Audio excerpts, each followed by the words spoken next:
Hey guys, welcome back to Practical Gaming, and today we're talking about FIFA 18.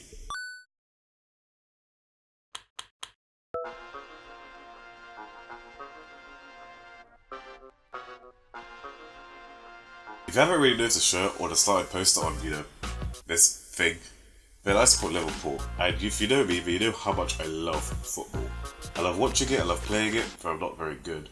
And I love talking about it to just about anyone. And like most football fans, I love playing FIFA. I've been kind of on and off of it recently, partly because I'm crap, but also because it's been so uninventive. For the past 6 to 8 years, the only thing that's been different about the games is the graphics and the fact they finally kicked Rooney off the cover. They've struggled for years to make it more interesting, but with the introduction of the journey and some other key features, FIFA is finally changing up their game. I mean, regardless of that, most of us will still buy it, but it's good they're mixing it up. Will FIFA actually surprise us, or will it just be another lazy copy of updated squads?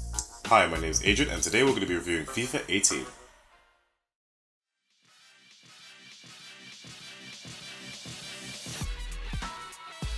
FIFA 18 from the start made me remember why I love playing it so much, but also why I stopped buying it for so many years. This game, in many ways, is so frustrating. The gameplay, the AI, the complete unfair matchmaking that persists even after all these years. I can't believe none of it has changed. So why? Why do I keep going back to it? Why do we all keep going back to it? Sure, it looks gorgeous, sure all the players are my favourite footballers, and the excitement I get from scoring goals is amazing. But £60 every year? Really? I'm not even good, as evidence shows. Who knows. Though in a way, how similar the games have been makes it so much easier for us to pick it back up. The layout and feel of the game feels the same as FIFA 17, so it's pretty intuitive to the average fan of the franchise, and probably one of the main reasons why we all go back to it. And for some reason, I felt a lot more excited for this than I usually would be. There was a lot of hype for this year's FIFA, in particular what with all the footballers, music artists and YouTubers talking about it. However, after all the effort to promote the game, you'd think they would have fixed bugs like this. Seriously, yeah, that's pretty shoddy.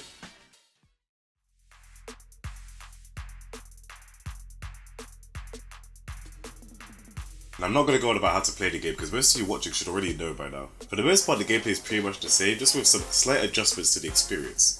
For starters, you get suggested subs in the matches over a period of time, or when something happens like you concede a goal and want to make a change. Granted, some of them are pretty worthless and nonsensical, but I like the fact that it helps reduce pause times and keeps the game flowing. Other than that, the actual in-match gameplay is pretty much the same as what you're used to, just with some improved graphics and new lower third animations. However, the real changes come in between matches, and this is heavily focused on the two most popular game modes, Ultimate Team and The Journey. Ultimate Team is forever changing, and this year is no exception with the addition of squad battles. The idea is you play in a single player mode against another player's squad or a feature squad for the week in order to earn points. Points earn you a ranking against other players, and your rank will determine the rewards you get like packs, coins and loan players, making it easier to get better players and better squads, though not completely fair. And then there's The Journey Hunter Returns, aka FIFA's new TELLTALE series. EA had much success from last year's story on the rise of Alex Hunter, who is still in no way Marcus Rashford. Only this time, he's gone international! There's more cameos, more action buttons between fiery and cool, more fake social media posts, and, well, more of this jackass. You can also continue your progress from FIFA 17 to make Alex Hunter just a little bit better. Spoiler, it's not a lot. And of course there's the rest of the game. You got your pro clubs, your online seasons, your kickoff matches with your mates with a bit of life form on the side. And of course FIFA wouldn't be complete without Jeff Trees telling us that one player who's been down for 5 minutes and twisted his ankle can still carry on. Cheers, Jeff! FIFA games of late have always looked impressive, but this year there's a certain attention to detail that cannot go unnoticed. The humanness of the players, the sounds of the stadium, the booing of the crowds and the iconic chants special to each ground. These are all massively important to capture the true fan culture and what it's really like to go to a football match. Previously EA have been pretty lazy in trying to capture all of this and only focus on the game on the pitch, but it's really a lot more than that. It's about the experience of a match day, the cheers when we win, the groans when we lose, the constant need to complain regardless of the result because we seek perfection and we all feel our club deserves perfection and glory and adulation and envy. Football is for the fans and FIFA should also be for the fans, and EA have done much more this year to show that. However, unfortunately, in doing that, they may have missed something gravely important to the game, which I'll get to right about now.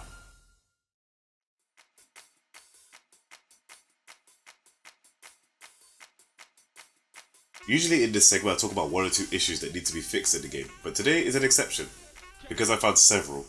Number 1. Tackles. Defending isn't easy to do in FIFA games anyway, but this year it's gone to utter crap. Remember tackling? Yeah, that doesn't work anymore. Try it and you'll have one of two outcomes. The first is the ball fumbles to the opposition player, and the second is you foul them. The only surefire way to defend is via interceptions, which is based purely on you predicting where they will pass and not on the ability of the actual players that you have. Number 2, goalkeepers. This is beyond ridiculous. Take a shot, any shot, between 18 and 25 yards, and 8 out of 10 times I'll guarantee you it will fly right into the net. Call it techers if you want, but that just happens way too often. Number 3, voice acting.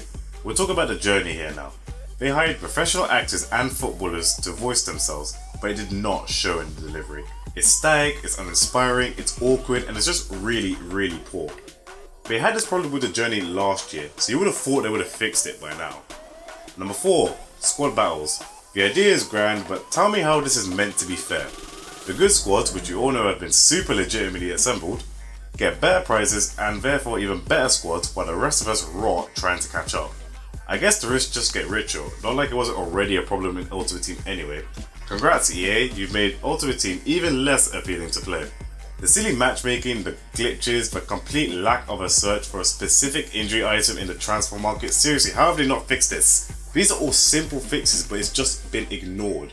I'm not sure if EA got lazy or if they focused too much on trying to market the journey as their new big and shiny feature of the game, but things like this is why I detest this game. But Lord knows, I'll just come crawling back.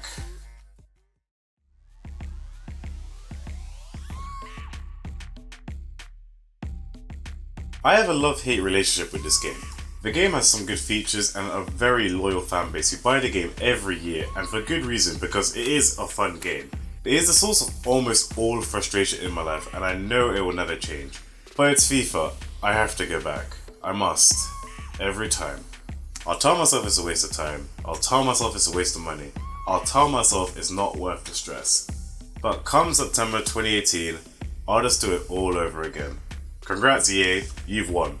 I've been dragged in and I'm never, ever leaving. That's it for today. Give the video a like, leave a comment, subscribe, and make sure to keep those notifications on, it really helps. Thanks for watching and keep on gaming. It's a new tagline I'm trying. Just go with it.